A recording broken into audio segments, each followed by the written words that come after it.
What's up, real MVPs, Ricky Widmer here, and welcome. This is a grand event. You know, the WrestleMania kickoff show just ended, like a half hour ago. They were having a special event from Las Vegas. So tonight we decided MVP is back. We haven't done one of these in a while. And we're talking NBA draft deadline. Dave, my co-host, how you doing, brother? Doing wonderful, to be honest with you. I am excited to be here. I'm excited to be back, and I'm excited to be live. It's been a long time. Finally. Yeah, we heard that man. We heard that man just minutes ago. MVP is back live. Talking NBA draft deadline or trade deadline. I'm gonna do that. I'm gonna do that a lot. We've been talking draft so much that I'm going to interchangeably say draft when I mean trade. So if that happens, I'm just putting that disclaimer out now. But now's a great time to plug the fact that we are going to be dropping more draft content coming your way very, very soon. You actually mean draft content? You don't mean the trade? Okay, yeah, because we have the Bulls podcast that we're going to do, the emergency one, the trade. I didn't know if you meant that. Yes, we're going to have a ton of draft content coming out. Dave is going to be, he's got a lot of things cooking for basketball. I've dove into my first film study for football, Drake May. We'll see if I have positive things to say about that, man. But we're talking trade deadline today, Dave. And before we get into everything, the Discord, join the greatest community in the universe. That's going to be down below. This is more for the VOD edition of everything. If you want to support us, patreon.com is where you can go and do that. Link down below. And podcasts are on Apple and Spotify. Comment down below. Chat. We're going to be reacting with you guys. As Oscar says, it's been a minute. I'm going to take Oscar's comment and say it's been a hot minute since we've done this, Dave. A caliente minute, as some would say. Also, caliente minutos? Minuto? Would that be? Not my first language. I don't want to advise here. I feel like caliente minuto. I don't see. Here's the thing. Minutos, I feel like would be minutes, but I just want to say this is what they come to us for. Well, exactly. The poor Spanish attempt translation. I had 4 years in high school and two more semesters in college. Absolutely. I can kind of walk my way around the language. That's more. But also shout out to Josue in chat. He was the first one in here. You got to give the credit to the man who was in here before we were even ready. He did say, glad to see y'all back. And we possibly are going to be doing more of these live streams. But Dave, to start off everything, we had, I'm going to say this, Oscar says other way around. So it'd be minuto caliente. That's right. The adjective comes after the noun. In Spanish, it's different than us. So it'd be minuto caliente. See? Or would it be so un minuto caliente? I believe it is, because I believe minuto is a masculine noun, so it'd be un instead of una. See, that's dying on the inside right now. That's what you did. Yeah, Oscar says minuto caliente. So trade deadline. I'm gonna say this was busier than I expected. Definitely busier than I think anybody really expected. I know people were trying to throw out big names, but it felt like everything big had kind of gotten quashed right before the trade deadline even got going, with obviously Zach LaVine's surgery, because he was the big, his contract's worth nothing, and is anyone even going to want him because he's injured and all this stuff. And then he underwent surgery, done for the season. That shut that conversation down. And then the hottest name was, or I should say the biggest name. The biggest name left on the board, because Pascal got moved. OG got moved before him. So the biggest name left was DeJounte Murray. Would he get moved? And he didn't. Didn't get moved. So apparently Herb Jones and a couple picks was not the right cost. Go ahead. I'm cutting you off. No, I think it's interesting. I think for a dysfunctional team like the Atlanta Hawks, who are seemingly struggling to find how they want to go forward with this roster, they've got some bright spots. They've got some guys they want to free up minutes for, too. Because weren't there rumors that he was going to go back to San Antonio? That San Antonio wanted him back? For the right price, I'm sure they would have. I mean, it's having a point guard. I don't know if you know this, but NBA teams typically want point guards. As a Bulls fan, I can tell you, not having a point guard absolutely sucks. So Kobe likes a point guard, dude. I don't know what to tell you.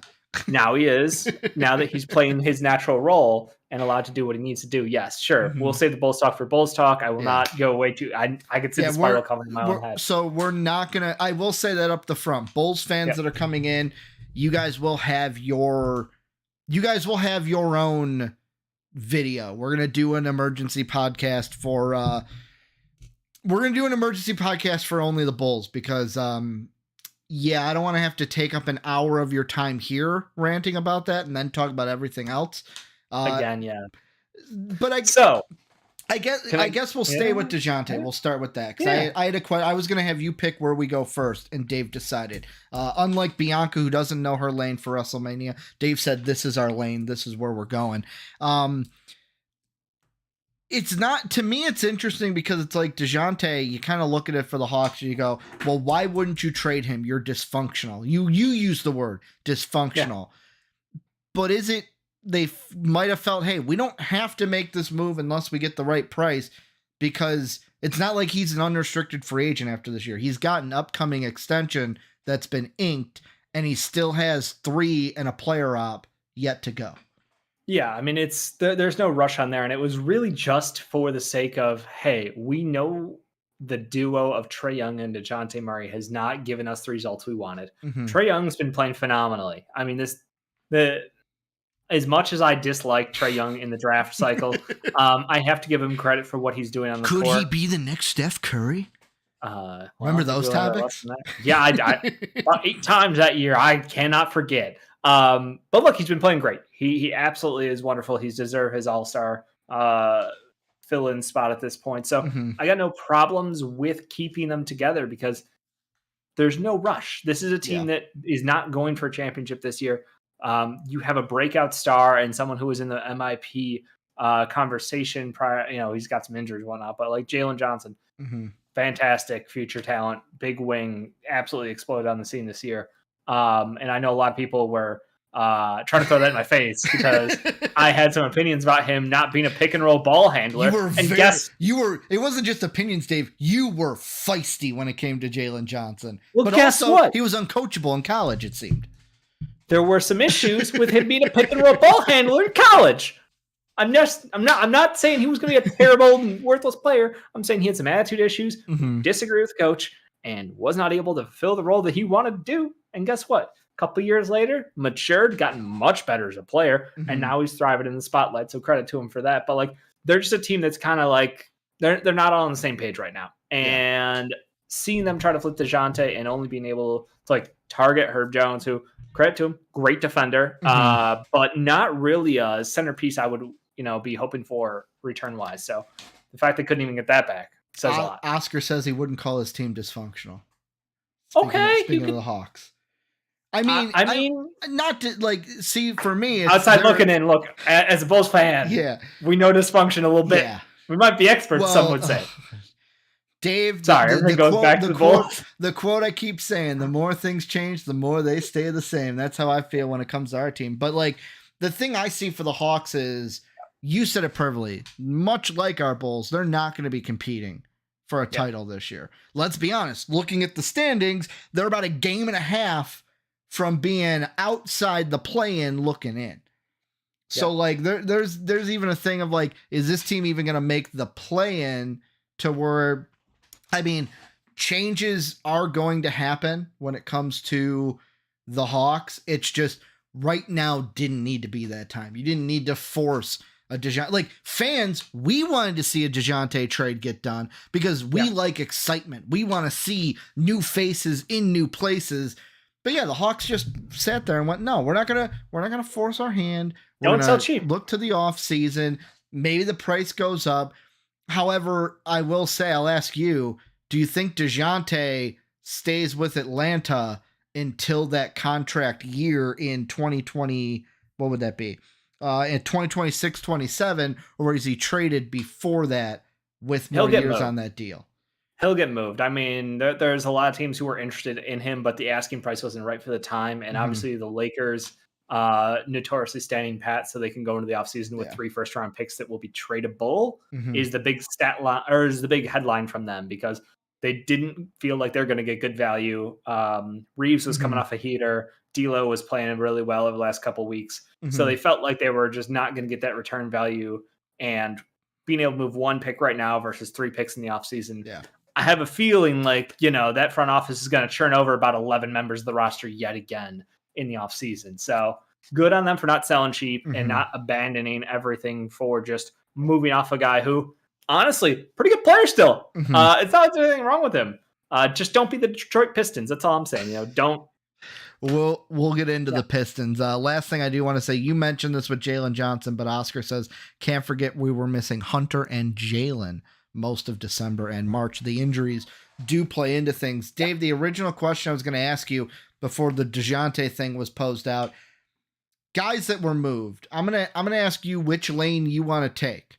You pick what lane we're going in.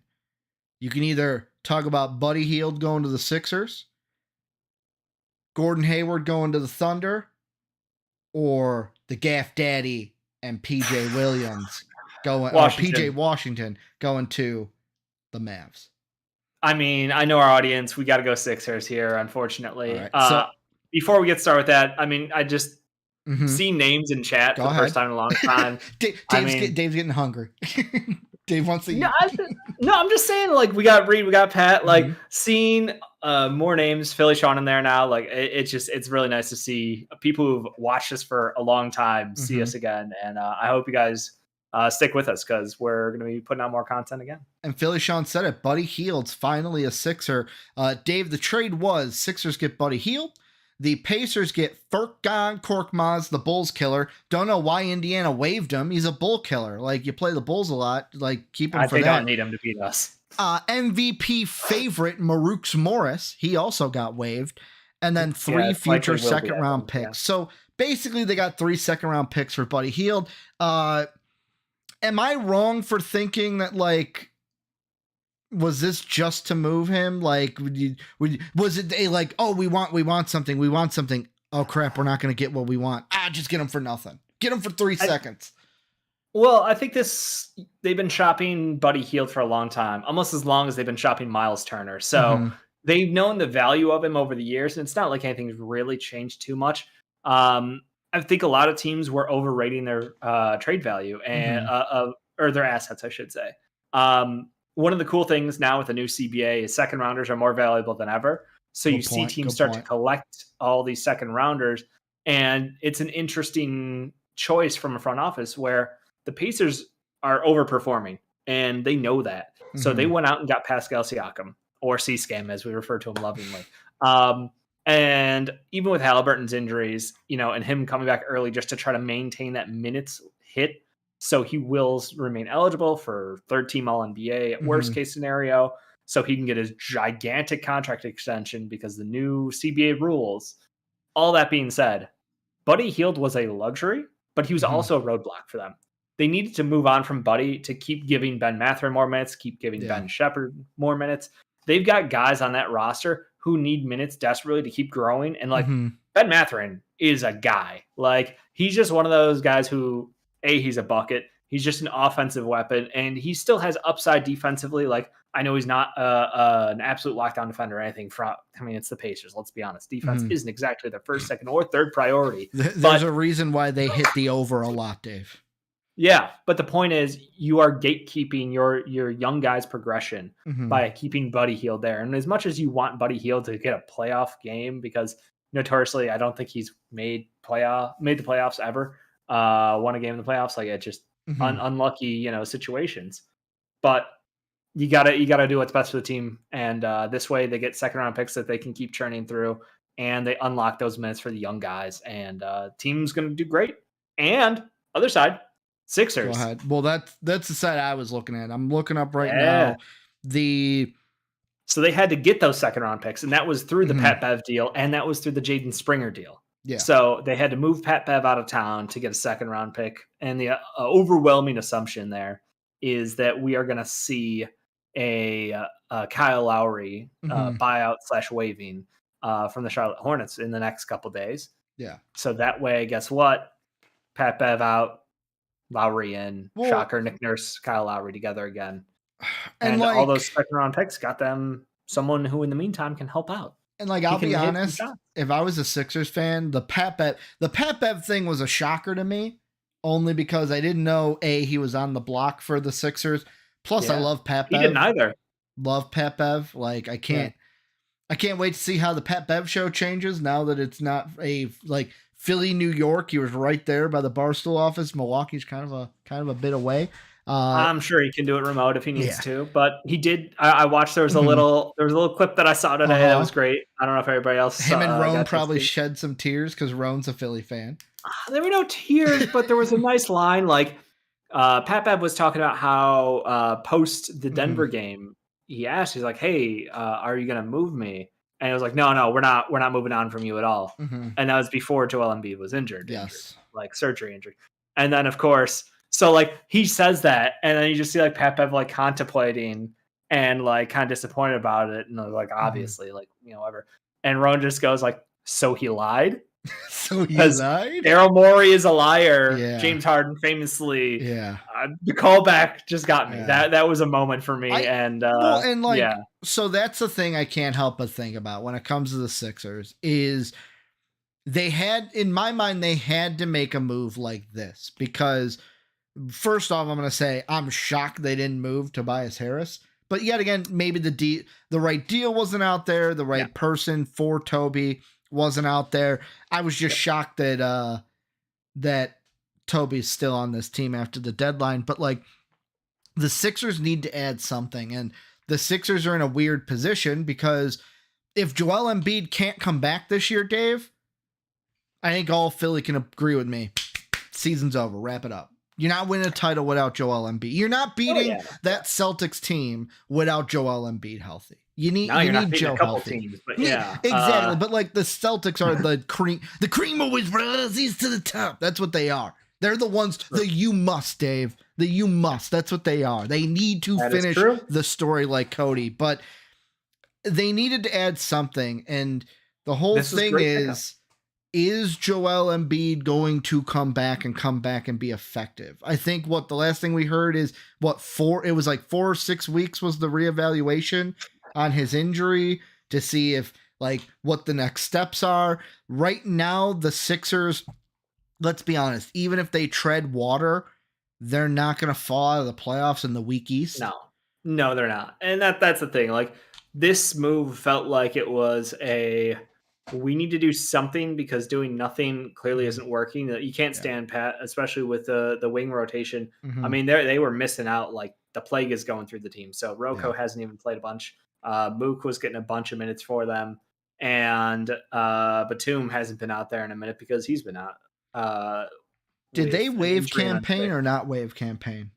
I don't think Campaign got waived to my knowledge, because unless something's come out recently. Because the other thing that I think of, and yet again, grain of salt if Campaign's getting waived, but like I feel like due to the injuries, like Joe's not the only one. Melton's also one that was injured, and they've been missing chunks. Yeah, and like they get rid of Jaden Springer, like you said, they got rid of guys like Pat Bev Springer. Yet again, shocked that Jaden Springer was even on the block. I love Jaden Springer. Defensively, a dog. Absolutely hounds guys down. But yeah, offensively, he's got some room to grow. But he's still super young. He came in the draft year. He was the youngest in his class. Still love to see him develop.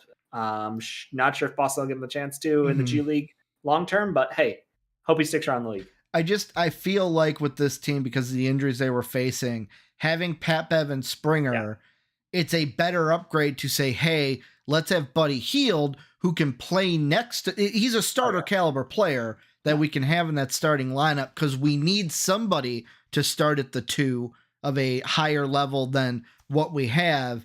Yeah. And then it's like, well, we had to get rid of Pat Bev, but hey, we get Campaign. He could be a serviceable backup behind Maxey, and not have, you don't have to sit there and go, okay, hodgepodge, who's our starting 2 night in, night out. Agreed. Buddy Hield is nothing if not consistent. That is to his credit. He's been a great shooter his entire career, and he's incredibly consistent. And yeah, he's a little bit older than you might think he is, but and guess what? If it doesn't work, you're not tied down to him. Yeah, he's gone at the end of the year if it doesn't work. Yep. So no, it's good because he can facilitate. He can be another ball handler. Because when Maxey was out of the game, they Mm-hmm. literally could not initiate an offense. It was dreadful Yeah. to watch. And obviously, Maxey's been struggling with not having Joel Embiid's like Mm-hmm. gravity on the defense. So it's a win-win for the Sixers. It feels like a decent deadline Mm-hmm. where if Embiid truly is feeling up to it before the end of the season to come Mm-hmm. back, go for it, man. I mean, if he's healthy, go for it. If not, don't be concerned. You're still set for a great offseason and a max contract going into free agency. So good. And to answer the question in chat, Go ahead. chances the Pacers keep Siakam, I think fairly high. I feel like you don't trade for him unless you have the confidence. Wasn't that the whole thing that a team that he wasn't going to go anywhere unless he was getting a long term? There were some reports out of camp that he wasn't going to re-sign if he went to certain teams, and then those are kind of like, well, only if he's going to sign long term. So it feels like there might have been a handshake agreement going into it with like, hey, you come here, we'll make sure you're taken care of. So we'll see. Now, the team I want to talk about first. We'll do you picked one, I picked one. Sure. I love what the Mavs did. I absolutely love, like, so yesterday I saw on Twitter that's like, oh, the Mavs are looking for, I believe the wording I saw was like a stretch 4 to play with Luka in that offense. And then immediately when I saw the trade of like, oh, PJ Washington's in Dallas, I was like, well, that fits exactly what they were looking for. I love that so the 2 trades they make one trade with the Charlotte Hornets. They send Grant Williams, making his way, used to be in Boston, then was in Dallas, now he's in Charlotte. Seth Curry, who's been all over the place, and third time he's left the Mavs, by the way. Third time. A 2027 first-round pick for PJ Washington. He's coming over to Dallas. And then hometown favorite here, the Gaff Daddy. He's coming into Dallas. Rashard Holmes moves out. How many years on podcast, Daves, have we been talking about whether it's the Mavericks, whether it's the Kings, Holmes being in trade deals? Is he going to move? Is he not? I feel like I say his name every trade deadline. Him and a 2024 first-round pick from the Mavs via the Thunder, so a Thunder pick this year going over to the Wizards. I just look at this and I go, the Mavs needed pieces, especially something offensively, and I think PJ Washington can add that to compete in this West, because I'm going to say it, and this isn't going to be a hot take, it's just what it is right now. If you're even the Mavericks at what are they sitting at, 8th in the play-in, this is the time to strike when it comes to the West. The Warriors are weak, the Nuggets aren't dominant, the Suns haven't gotten their groove yet. We'll wait and see what happens. They've added some pieces that we're going to talk about. What? The Lakers are struggling? What? The Thunder are at the top? What? Like, when the Thunder and T-Wolves are at the top, kudos to them. They've played great years. Yep. But guess what? We got Luka Doncic. It's time to strike. And that's why I love what the Mavericks did. I can't wait to see how they play, and they could be a sneaky team come playoff time. Yeah, I mean, if the stars align for them, a healthy Kyrie and Luka next to each other is already a problem. Derek Lively has outplayed every expectation anyone's had of him to start the year. He's probably top 5 in Rookie of the Year, just off the top of my head. Like, he's been doing great. So to bolster that up because of, obviously, health, you got to make sure you got Gafford there. Who could start? Obviously, Grant Williams was a miss as far as free agency was concerned. I remember I was very excited because I just got that Grant Williams in my head from the playoffs where he's trying to go shot for shot with Jimmy Butler. And but to his credit, he played good enough. And then not so much. He just didn't, he never felt like he had his groove after that first week. He had one really great performance, and then it just kind of felt middling. Didn't quite fit the groove of what they're looking for out of the role. So PJ, massive upgrade for them. I mean, PJ's been killing off the bench. I wish we as Bulls could got him, but that was never going to be in the cards. Dave, these are my hands. Let me go ahead and. All right, good. I'm sitting on them. We don't use those. So no, this is massive because the Mavs now. I would probably put the Mavs again. Nuggets, Suns. Clippers, well, the Clippers are the top, so it's like Clippers, Nuggets, Suns, Mavs. So as far as playoff rankings, I'm not saying records. I'm saying the records part. Pretty much the top 4 are all tied because you got Thunder, T-Wolves, Nuggets tied. Clippers are only a half game out. Mavs are 7 games. 7 games is nothing at this point in the year. You could overcome 7 games like that. I think the West is just, who cares? Mm-hmm. Honestly, the standings are non-existent as far as they're concerned because every team is so good out West. As long as you make it to the playoffs, you got the chance to win. And I mean, outside of the I'm gonna argue make the playoffs, not the play-in, which are 2 games out of not being in the play-in. Like, just don't have to play those meaningless play-in games. Don't disagree there. But the point is, I'm afraid of the Clippers of all teams in the West because Nuggets, reigning champs, and then maybe the Suns, but TBD. They've been kind of looking scary as of late. But adding these pieces to the Mavs, Mavs are right there, man. I'm telling you, the Mavs are right there with the Suns as far as like. I know that sounds crazy because like. Well, Kyrie the Mavs don't have to worry about the Suns because Luka is Devin Booker's father. Okay. He is. You said I didn't have to. Well, he is. Like, I'm just spitting that facts. Was the most embarrassing playoff game I think I've ever witnessed. Like and how Jimmy Butler was LeBron's father when he was on the Bulls. Luka is that to D-Book. Yeah. Yep. So I think the Mavs cement themselves as a top 3 team in the West as far as playoffs are concerned. PJ's got a perfect game for them. Always been super unselfish, gets boards, stretches the floor for you, and he should really thrive in an offense with Luka and Kyrie creating. The fact that they were able to renegotiate the pick they owed to OKC and like future mortgage that, and they're like, hey, so we owe you a current pick. What if we give you a 2028 when who knows who will be on our team? Luka might be gone by then. You could have a lottery pick. It's a top 1 protected pick in 2028 now. So they could get that extra draft package to push out to get those guys. Like incredibly smart move by their front office. Credit to them for that because that's how you get things done. And also it seems like all roads somehow go back to the Thunder when it comes to trades and draft picks. They own everything. Speaking of the Thunder, number 1 team tied for number 1 in the West. One thing I'll say about them, I know this isn't a playoff thing, but one thing about them in the playoffs is we'll see how they do because when teams who haven't been there get there and not experienced with it, how will they handle that moment? It'll be interesting to see. But they made a move I was not expecting them to make. The Thunder add in Gordon Hayward. And Dave, I looked at one of these names and I went, of course there's a name on here that Ricky's going to screw up. I'm just not even going to say the first name because I'm not. It's a lot of I's and a lot of L's and I don't do that. What is it? It's Micic. Trey Mann. Podcast favorite, David Bertans, and draft compensation going over to the Hornets.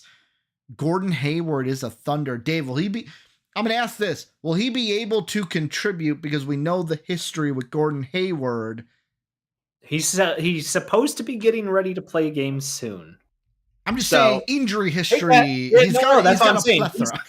He's not even playing right now, Ricky. That's what I'm saying. He's soon to play. At some point soon, he will play basketball. We're all counting on that. This is like if someone traded for Zach before he said, I'm going to have surgery. You're trading for the hypothetical Gordon Hayward, which I think is great. It's a huge win for the Thunder because they consolidate down contract and minutes because Gordon Hayward, in theory, if he's slightly healthy, will give you a great unselfish wing who's a great passer at this point in time. It's exactly what the Thunder front office always looks for as far as dribble, shoot, pass kind of guys. They want to have all 3 tools. He will try on defense. He's not amazing at it, but he will try at least. So, like, worst case scenario, you get a bench mentor, and he is someone who's been to the playoffs. He's someone who's got some good experience in his career. He just brings the age of the group up a little bit as far as maybe walking them through a series as it plays out. So even if he's not playing, it's still a huge win because it's like having another vet in that locker room with those young guys for that experience. So I think it's just overall a great move. But then again, guess what? Mm-hmm. Money's up at the end of the year. So you got a handful of cash you can spend, which is just OKC and that window before you have to pay Shea, before you have to pay Chet, before you have to pay they can go ahead and spend some money. So very cool opportunity for the Thunder. Just front office continues to kill it. They move off guys who they did not necessarily need. So yeah. So are we expecting him to play this year? That's what I'll absolutely. Because you said getting ready too. Like I would probably say he's back post All-Star break. Is my guess. Question I had then, because I'm looking at depth charts, I'm looking at how these lineups work. If you are, congratulations, Dave, you've been promoted head coach of the OKC Thunder. I'm no Mark Dagnall. Let's put it that way. You are head coach of the Thunder. Right now, the starting lineup that you're usually pumping out there is SGA at the 1, Giddey at the 2, Dort at the 3, Williams, J. Will at the 4, Chet at the 5. Gordon Hayward's ready to roll. He's 100%. Are you having him come off the bench, or are you saying, Dort, you're on the bench unit, Hayward's moving right in there at the 3? I think it's going to be situational on the night. I think it's so much of that. If you need a defensive stopper on the wing, like if you're going up against a team that just has a killer out there on the wing, you want Dort out there. There's just no downside to it. Like everyone's a decent enough defender, but like if I'm going up against the Mavs, I want Dort out there against Luka. That's just, you want to have your best guy against your best guy. The thing that this kind of gives them in my mind is those lineups where you can roll with him and J-Dub on the wings, and you just have great passing and great floor spacing, especially when J. Will, just to clarify, J-Dub, J. Will, separate, playing at center. Because, again, they have a small center, and he is, he's a hypothetical floor spacer at some point in this future, maybe. But in the meantime, he is better off close to the basket, and I think that he gives them like always having a 3-4 option to keep the floor spaced and to keep the ball moving, like very unselfish basketball. And yeah, I think it's a perfect fit for them. I hope Aaron Wiggins doesn't lose a bunch of minutes over this because he's been great. Cason Wallace, honestly, is eventually going to make Giddey expendable. So like they've got so many moves going forward that this right now just gives them the, like, it's insurance and it's also a future option as we hit free agency after the season. With the Thunder, I'll be honest, yet again, a lot of these trades, I was shocked to see names. It's like the Buddy Hield, I'm like, okay, knew that was going to happen. Yep. Washington, I was like, okay, I didn't expect that to happen. Gordon Hayward, I was like, wait, what? Like, he's a Thunder now? Thunder was an interesting team for him, for sure. It's weird also seeing the Thunder go out and get a guy, like, yet again, they're top of the West, so it makes sense. But usually they're the team that's like, let's get draft capital, to where it's weird to see them be like, oh, we're getting a guy to help us win when he comes back. They don't got enough roster slots for anything. Like this is the part where you have to kind of churn a little bit because, having 16 picks in like the next 2 years makes life a little crazy when you only have so many roster slots. So they got ammo, they got to use it. This was a smart consolidation move for them. And yeah, I feel really good about where they're going to be. I still don't know. Like, does this move make them a more dangerous playoff team? Yeah, but gives them options. Do you think they make it out of the second round? I don't know. I don't think it's a needle mover. Address the center position. They still need a center. Like, it's just you can't not. So they need boards.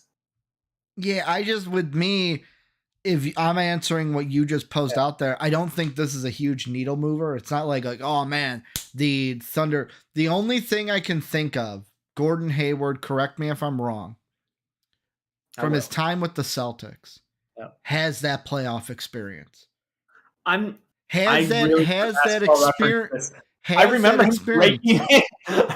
his injury more than anything else in the Boston Celtics. But I'm saying, like, yet again, I don't know if he played playoff games, but they were in the playoffs when he was on that team. Playoffs, Gordon Hayward, Utah playoff games. Okay. Boston, yes, he did play. Utah. Yep. How do you forget the Utah days? Dude, it's been so long. Like it goes Boston, Butler. But yes. Missing the shot. Yeah, he played in the 19 and 20 playoffs for Okay. Boston. So maybe like that at the Not least. healthy all the way, obviously. Yeah, but adding that experience, helping out guys who this is their first go around, especially the young guys like Giddey and Chet. Speaking of which, Dave, pivoting team that has not had playoff experience, and don't worry, is not going to have playoff experience this year. We've gotten some comments about them in chat. We've got one from Salusha says, my Pistons are reigniting the dumpster fire. And then earlier on, Patrick Renee, we got to Dave, if I could, I would pour one out for our Piston homie, Soapy, because the agenda is dead. Killian Hayes is waived by the Pistons, Dave. Biggest news they made all day.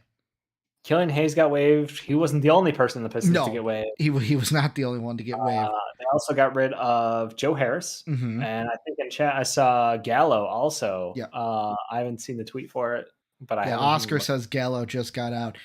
Some of the moves they made, they were busy before today. They made a move with the Jazz, one of them, which was the 7th, not the 8th. But the two moves they made today, a trade with the Sixers, you mentioned it. This was to get that second to the Sixers that they used for the Buddy Hield trade. It was Daniel House, who's waived, 2024 second round pick and cash considerations coming into the Pistons for a 2028 second. And then they made a deal with the Knicks, which I was surprised at the deal until it was seen who was added into it. Yeah, it was a slow roll.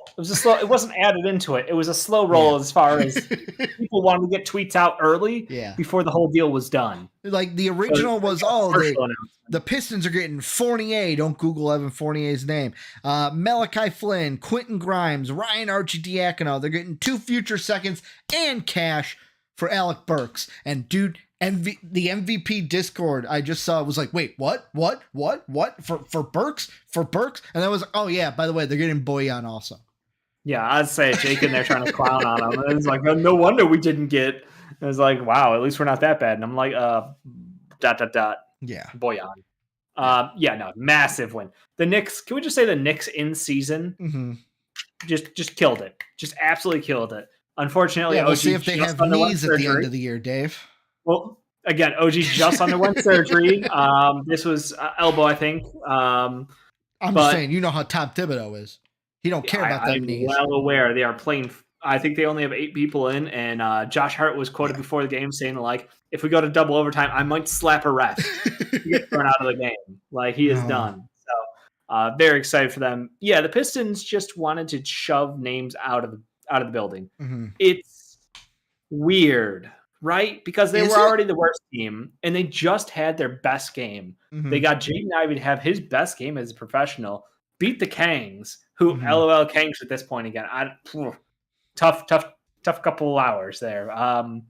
And they're just like, don't want any of you. And it's just very interesting to watch them clear house. Again, it feels like the whole holding on to assets too long. Bojan Bogdanovic not able to really return much. As far as capital, I mean, Quentin Grimes is the centerpiece of this deal in a couple seconds, and that really says a lot about the value here. I feel like last year Bojan could have got you a first and a good young player, but this kind of is the whole, like, we view Quentin Grimes as a first still, considering where his draft position was last year. So I kind of see it, but I still think, dude, I see the vision. Should have sold earlier. I see the vision from the Pistons, and I love it. Clear house. Well, yeah, because like basically you look at the contracts, and it's like, okay, so the dudes that they had coming in, the main dudes I'm looking at, Fournier, Flynn, Grimes, Arcidiacono. That's from the Knick trade. Arch already got cut. What? Oh, wait, I think Arch is already gone, right? Is he? I haven't seen anything about that. Even if he's not, I'm gonna act like he's not, but if he is, it's no big deal. So first off, you got Evan Fournier. Doesn't matter. He's got a club option at the end of the year. That thing's getting denied quicker than it's just getting denied today. Like, you're not getting that club op. Look for teams next year is basically what we're doing. Then you get the rest. Arcidiacono, Grimes. What's the other one I'm missing? Malachi Flynn. So Grimy, he's got an extra year after this. Then he becomes an RFA. So cool. Younger player. We got him locked down for the rest of this year and next year.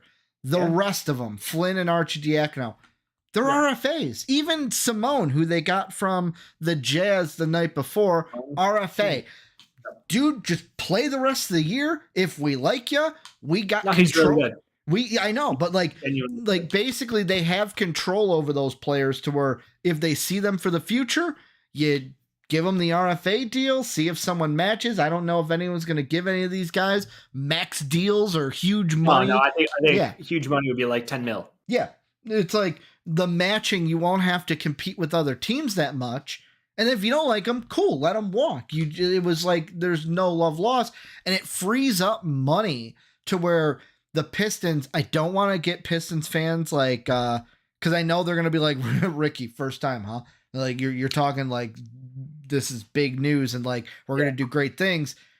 This offseason, Dave, there are some big names, but it's not like big names. We read off the names. No. But I'm saying like big names of like not the LeBron Jameses and the Kevin Durant big names, but like, oh, that guy could be a starter on a team. That guy could be a starter on a team. They could certainly be starters on the Pistons.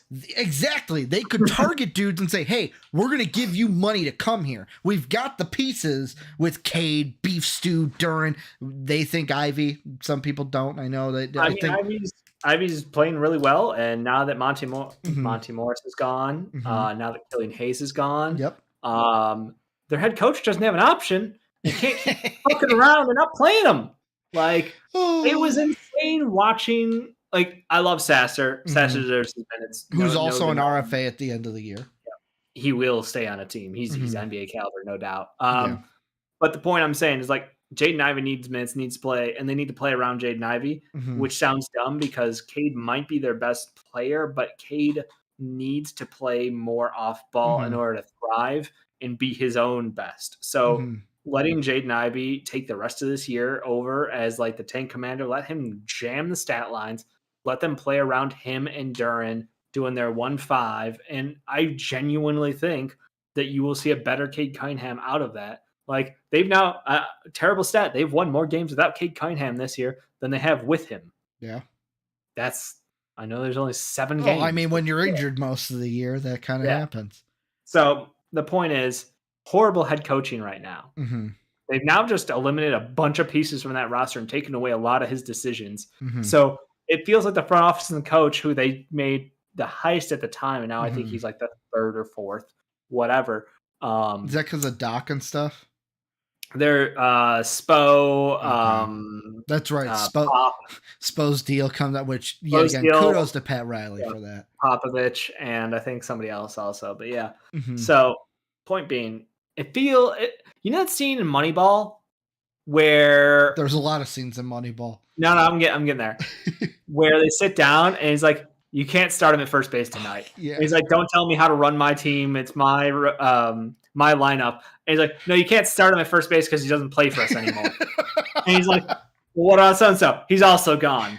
Like it feels like that just happened to the Detroit Pistons. Don't tell me how to run my team. Well, Killian's waived. Well, what about this guy? He waived. Joe Harris isn't on the team anymore. Bojan Bogdanovic not here either. Like Alec Burks, he's been traded.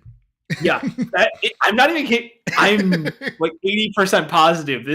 That's what I heard in my head when I saw all the stuff coming out of the Detroit Pistons. So I love it. I love it for them. We need someone to make a short and just paste Weaver's head over Billy's head.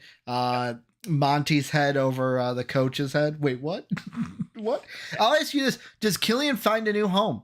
And where do you think would be the best fit for Killian? Whew. I jokingly said the Bulls in the Discord just because I wanted to see who would react. I think the Spurs. Okay. Shocker. Killian Hayes, French player. Spurs. I don't know. Do you have to overthink? I don't know. I don't know what team. Like, is it going to be it's not going to be a playoff team. Like, no, it's not like they have a better option off the bench, Ricky. I mean, what, Blake Wesley? No. Could it be the Grizzlies? Yeah, sure. I mean, the Grizzlies, John Morant's injured. You had Luke Kennard playing point guard. He's now injured. You don't have enough fingers to count the injured Grizzlies. You got to start counting on the toes at this point. They're rocking a G League roster plus. It's ridiculous. So, Soaps and Chad goes, Killian's going to be employed by DoorDash by the end of the week. I'm telling you, I think the Grizzlies are a great call out, Ricky. I think the Spurs are my pick. I heard people talk about like maybe the Mavs would do it. Maybe a team like the Charlotte Hornets would give them a shot because, I mean, again, we saw Frankie Smokes be on a roster again. So, like, defensive point guards have some value, even if they don't have the shot right now. But they could, they could get it going. Chris Dunn took a whole lot longer than we thought. But Chris Dunn, good point guard. He's playing good minutes for the Jazz. Playing great. He was a great target during the deadline. I was talking to Tim about it. We were watching the Jazz Sixer game. I think it was last week or the week before. And he even said, he goes, man, I miss Chris Dunn. He goes, like, that was the one bowl where he was like, he's like, I like Chris Dunn. I miss Chris Dunn.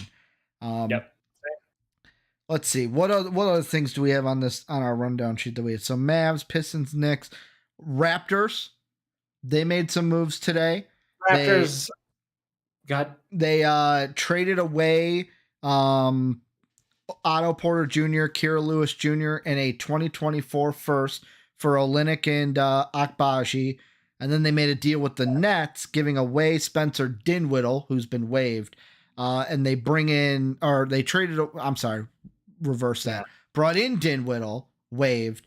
Traded away Schroeder, kept. Thaddeus Young, waived. Yeah. 2 deals they made today. It's very weird. Because are they trying to compete? No. Exactly the face that I was waiting for. I thought Olynyk would be going to a competitor. Like Jake yesterday was like, man, I love him on the Sixers. Kelly O would be amazing on about 7 teams right now who are deep playoff contenders. The Hornets, Jesus, the Raptors are not that. The upside of Kelly O is they actually have a center who can space the floor, which is nice for them because Scotty Barnes can attack. Well, Scotty Barnes can attack the basket very well. IQ can get to the basket. RJ, if he's going left, can get to the basket. He's got like Jaylen Brown syndrome on steroids. Yeah. There's just they're getting a lot of production out of their like odds and ends pieces, and I think they feel just like, hey, we can make this competitive at least for the rest of this year and get an idea of what direction we want to take the team after. So credit to them for just trying to get pieces in there. And like Agbaji is someone who I kind of liked during the draft process because he was older, but he is one of those guys who like seems like he can give you 12 minutes a night as like a plus level 2 guard. And he's got an extra year. He's got next year on top of this year. Yeah. Where Kelly O's an unrestricted free agent. Yep. So I think it just gives them some different looks, different options. The weird thing for them, honestly, I'm just going to criticize them. Go ahead. Is Bruce Brown still on the roster? And good Lord, that was fucking atrocious. Watching Bruce Brown play Raptors basketball hurts my eyes, and they should have to pay a fine for that shit because it is. And maybe it's just me. Maybe it's just me. But watching him on a team like the Nuggets, then watching him play for the Pacers.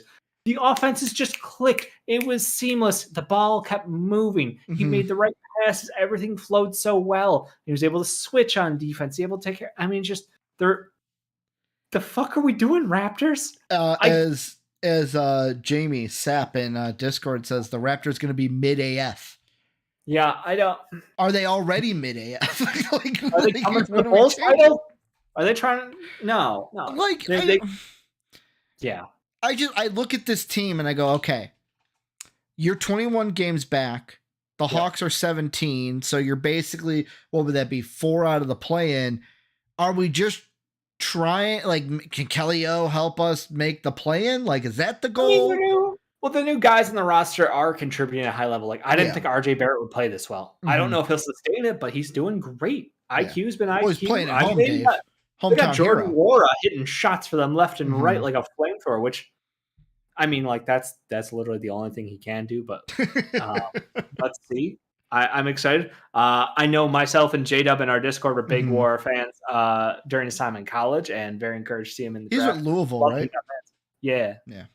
I remember. So like, look, he was a good player, but he never kind of got that all around game. He just he was a flamethrower at the bucket and only, not the all around guy that you would expect. So look, what are the Raptors trying to do? I feel like just different looks and floor spacing. The whole positionless basketball idea is fun. We'll see what it looks like, but Kelly O makes Scotty Barnes better because the floor is opened up. You can attack the rim a whole lot easier. And Kelly O is yet again willing passer out there, so the ball will hopefully keep moving. They don't have a true point guard. They're by committee for the most part, especially with them moving like instantly going like Spencer Dinwiddie, don't even show up. Don't even cross the board. Don't worry about it. Set makes he's already. I was going to say, Set makes a good point. RJ needed to get the spotlight of New York City off him. Entirely possible. I mean, he high profile in college, high profile in the pros, and as soon as he stepped out of it, like he's been playing the best basketball of his life. So I'm very encouraged to see that. Still holes in his game, but hey. I will say I'm also going to attribute it's different. It's like D Rose. It's different when you're playing for a team where you feel like the hometown kid, with him being a Canadian kid, where it's like, it's just something where it's like, you play, I don't know if you play more loose, but like, you feel like they actually want me here, where sometimes in New York, you probably felt like, I don't think they want me here. He did not feel wanted there for a long time, and they were not shy about letting him know it. Well, because Dave, it's like when you got a match like Cody Rhodes and Roman playing at the last second, you jam the Rock in there. Everyone wanted Zion in New York, and then hey, here's RJ Barrett. Wait, what? We got bamboozled.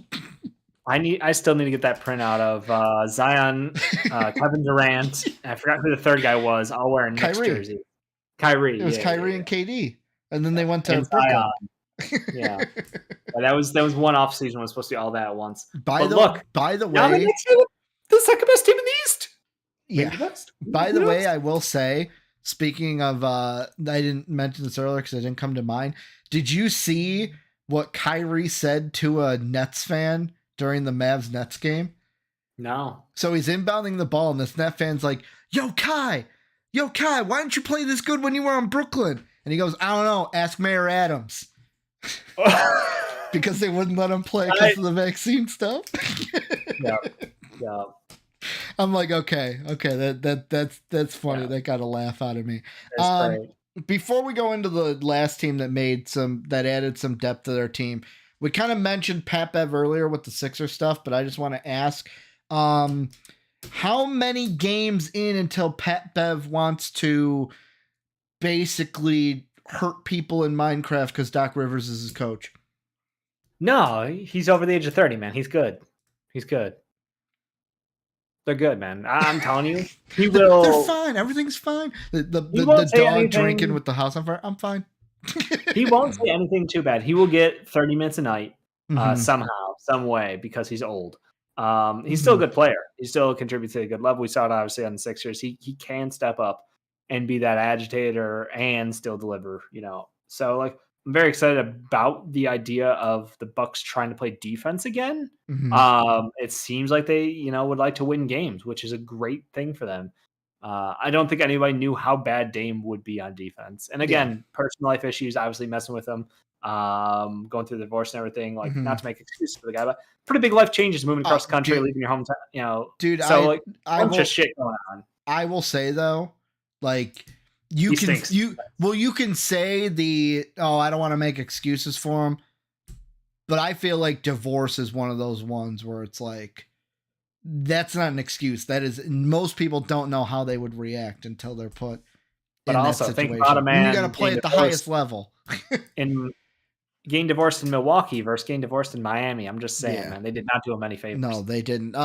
By the way, did you see what Doc Rivers blamed his 1-4 start on? What? Sorry, I saw 5 games to slap Doc. That's the bet right now. So over under. We'll make it a point. So 5.5. Over under 5.5. Put your bets in the chat right now.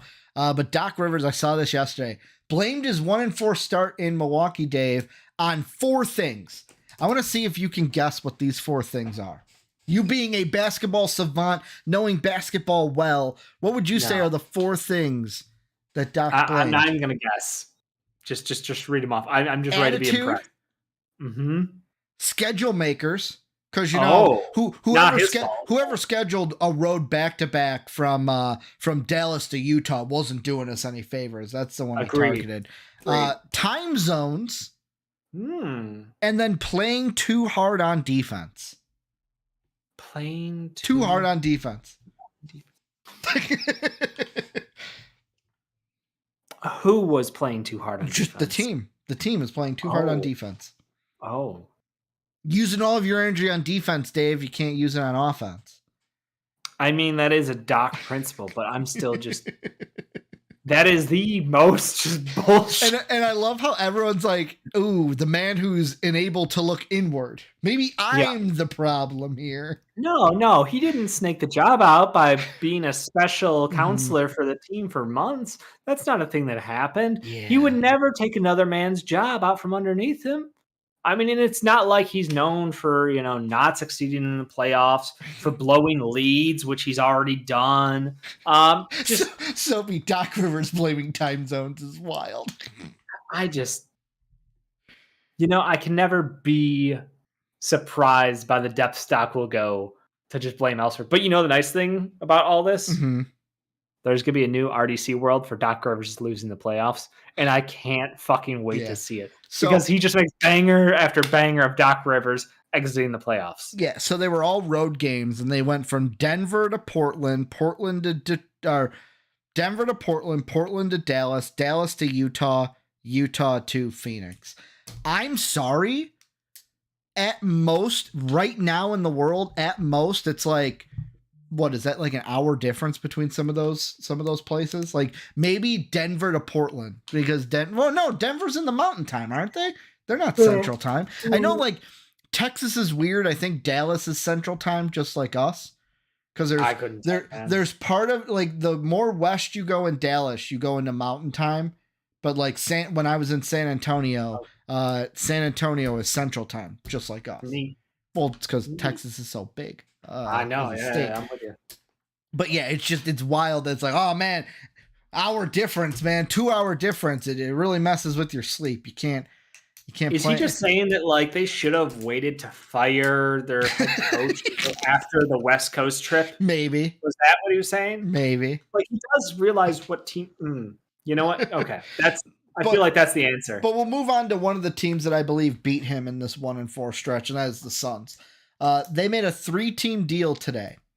The Nets got 3 future seconds, salaries TBD. They probably have been up right now. So, NBA at around 6 o'clock didn't have them. It was Keita Bates-Diop, Chimezie Metu, and there was a third one. And I know Yuta went to the Memphis Grizzlies. Yeah. So Yuta via the Suns went to the Grizzlies with a future pick swap. Royce O'Neal from the Nets goes to the Suns, and David Roddy from the Grizzlies go to the Suns. Dave, before I ask you, I love this trade because the Suns add depth. You know what I really need? And I can't do a good one. I don't know if you can. So Soapy says Mountain Time is made up by the government to give an excuse. Yeah, to give an excuse to a crybaby. I need that in the Alex Jones voice. I can't. I don't have an Alex Jones on thing. That's a Soapy thing. Like one of them can do it. I can't do Alex Jones well. I apologize. I'm letting the team down. The Suns, though, bring in O'Neal, bring in Roddy. I've seen a lot of people on Twitter more excited about the David Roddy part than the Royce O'Neal part. I mean, big body Roddy is just he's a lovable guy. Yeah. Got to see him in Summer League. Got to watch him. He's probably very happy he's not on Memphis anymore. Just saying. I mean, he had a lot of opportunity there because obviously everybody else went down with injuries. But I think he is a really interesting player because of his size and his he's got a size, length, and strength combo that just shouldn't exist for a lot of people. So he's versatile. He really excels in a couple areas as far as defending and but his offensive game is not where you would want it to be right now if you're hoping for playoff minutes. And again, could be getting better. Playing next to 3 superstars tends to make people get better looks. I don't know if you know, like Grayson Allen's still shooting like 50% from 3 this year on like 6 a game. So like, yeah, you're gonna get some good looks. So big body Roddy, again, you get a good defender and you get someone who can get you a couple of putbacks probably or some decent looks. Royce O'Neal, excellent facilitator. Love this man's vision, and he's even worked on his shot. Royce is like budget version of like Bruce Brown. He is a great team fit for this Suns team. I'm very excited. I think they honestly killed it. Again, this is a team that should just have no right to have anyone on that bench who has talent because of having Devin Booker, having Bradley Beal, and having Kevin Durant. The fact that they got Nurkic, great. Grayson Allen, great. Like, just blows my mind that they were able to still go ahead and make this deal for 2 guys who, one definitely can compete in the playoffs. The other one will be helpful, but like TBD. You still got Eric Gordon. Somehow they did this without a first-round pick. Like, it just... Well, it almost reminds me of the one thing we've talked about. We've talked about what, 2 or 3 teams in the West that have made moves. This is the arms race, Dave. This is the arms race for the playoffs. The Nuggets didn't need to make it. The Nuggets and Clippers and T-Wolves, arguably the Nuggets and Clippers didn't need to make any moves. Like they could have, but like it wasn't like they have to make a move or else they're not going to win. It's like they could have gotten better, but they didn't have to. Whereas the Timberwolves, I don't know if they had to make a move either. Like probably they're not going to. I'll be honest, I'm not going to pick them over like the Nuggets or the Clippers or the Suns or even the Thunder. I'm going to doubt them, to be honest with you. But you got 3 teams in the West making moves to get better. And like, dude, I can't wait. Can we just fast forward to the playoffs? Can I just see these teams go in playoff form? All-Star break forward flies. I remember every single year, and plus, guilty pleasure, it's also when you get to see like the younger guys play a bunch of minutes. You see like crazy stat lines. So I love this part of the year. It is the best time of the year leading up to the playoffs, but it's going to fly by. So here's what I want to do to end this. Is there any trade we didn't? Not that unless there's one that you seen that I didn't. I on our rundown, I put most of the ones from today. Yeah. Unless there's one that you want to say, because I was going to say we'll end it with winners and losers. Got it. Well, chat, if you have any thoughts that we missed on as far as trades, let us know in chat and we will read that shit out. I'll ask you, do you want to go first or do you want me to give the winner and the loser? I mean, one winner, one loser. Here's my question. I got mine all planned out. I know them, baby. Is it today only, or is it like, do we get a little time bubble to work with? I'll say a short time bubble, maybe like yesterday, day before. Okay. Like you don't get a week, but like if they made a move yesterday, I think that would count. Like if you wanted to justify it that way. None of mine. Yeah. Include like the honorable mention. Yeah, my honorable mention's the Pistons. I kind of like what they did. I low key like what they did. I don't hate it, but my winner is clear: the Dallas Mavericks. Just I think clear and above. My favorites, the Mavericks, adding in Washington, adding in Gafford. My loser, and you're going to have to wait until our Only the Bulls podcast is out. The Bulls are the biggest loser. I'm sorry. The biggest loser in this trade deadline because Dave, this is the only time I'm going to rant about it on the live show. I got to give the non-Bulls fans a little taste. I get that AK has a plan. Yeah. But at some point you have to realize maybe my plan's not going to work. There's a part of me that respects him, but at the same time, I feel like we had to make something. Even Caruso, like, give me something to look forward to. And I get nothing. We're going to go ahead and go with the plan. Check out our Only the Bulls podcast that will come out by tomorrow. What's continuity? Oh, dude, I'm gonna go off on AK in that podcast. You're not gonna want to miss it. Dave, winner loser, who you got? I mean, easy winner is the New York Knicks. I mean, they went out and they addressed they addressed the problem, which was after they moved on from IQ and RJ Barrett, they need another ball handler. Guess what? Quentin Grimes wasn't able to cut it in the offensive role that Tibbs needed him in. Still young, still got a lot of hope for him. They went and got Alec Burks, who absolutely can cook off the bench. And then they got Bojan Bogdanovic, who, I mean, I was cracking up because I was listening to like Bill Simmons talk about it. He's like, remember that playoff series where he was the number one option for the Pacers way back and he was going shot for shot against LeBron and like willing them back into the game. And I was like, yeah, Bojan was very good. I don't think he ever like really fell off. He just got, over the years, he's an older wing, but he still shoots great.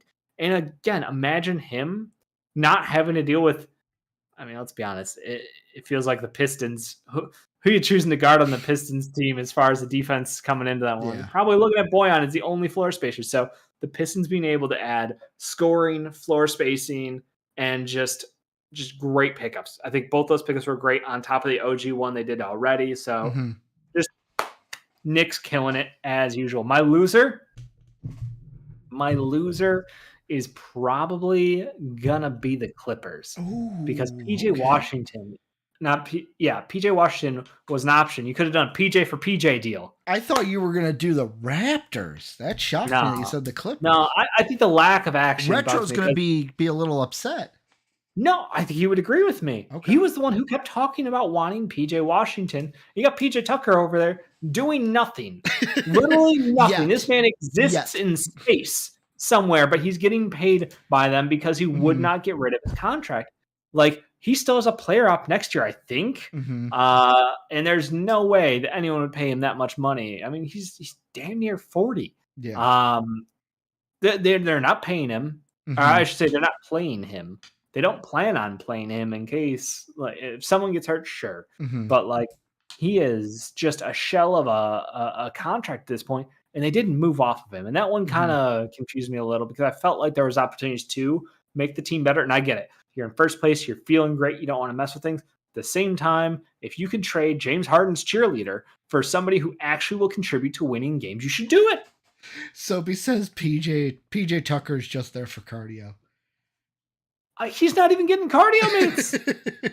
No, cardio in practice, Dave. Hit the treadmills. I don't know if he's with the team right now. He tweeted out after the trade deadline wrapped up, like something ridiculous. I forget, or maybe it was an Instagram post. I saw Jake post in here, and it was just like, "This is all a joke" or something. Yeah, I'm like, so he's not even happy that he didn't get moved. No, he wants to play, and they're like, "No," and he's like, "Well, then trade me," and then they're like, "Nobody wants you. Waive your player op." Like, we'll waive you, and no. But is it that he wants his money and he wants to play? Both those things aren't going to happen at the same time unless someone really gets hurt. Is this whole thing, Dave? Then trade me. All right, let me see who's available. Yeah, no one wants you. No one wants you, big dog. You didn't call anybody. You didn't see if anyone wanted him. It's rough. I think they could have done something to improve the team. I think that they needed a piece. I think the Nuggets also could have used a piece. I think the T-Wolves should have done something because they are in a real awkward spot. Even though they're still good, they need to make some changes to that roster. But again, maybe they're not feeling the pressure yet because it's still working out pretty well for them. So I think there's a lot of teams who could have done things. A lot of pieces that, like, were you surprised to see Malcolm Brogdon still on the Blazers? I am. A little bit. I did not expect him to still be a Blazer right now. I think the Bulls are another team where there's guys who could have got moved, didn't. Yeah. Caruso's the big one because, like, I'm going to save it. Save it. A team like Washington basically waved off people on Kuz and love Kuzma. Think he's underrated league-wide, but still, Kuz ain't the problem. Jordan Poole's the problem. Jordan Poole is a problem. There's no argument. Not a problem. He is the problem, Dave, with Washington. Yeah. The Kuzma combo is not working out for anybody. The Kuzma combo. Yep. That's a bad nickname. And I make up some pretty bad nicknames. I didn't make that up. That's been out there on the internet since he got traded.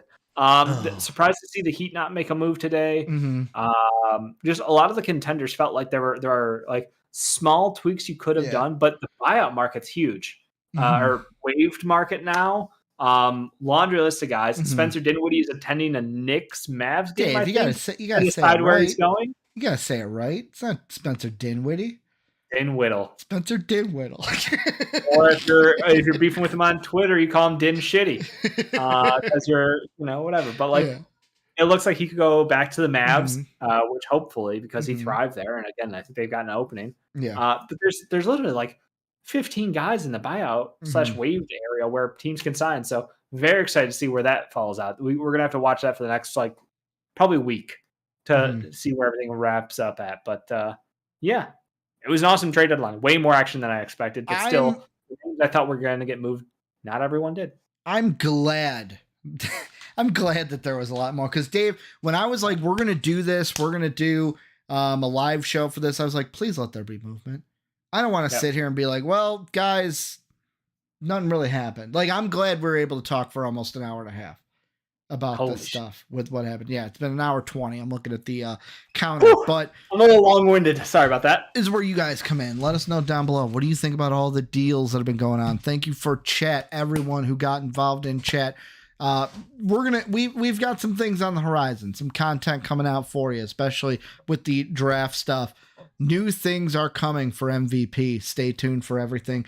Join the Discord if you're not in it already. Support us, patreon.com/MVP vids, or become a channel member. Check out our podcasts on YouTube, Apple, Spotify. Can find them anywhere. And of course, if you're watching this after the date, let us know what you guys think down below. For myself, for Dave, we'll obviously be back. Thank you guys for watching. Thank you guys for listening. Thank you guys for being live in the chat. And as always, have a good day, everybody.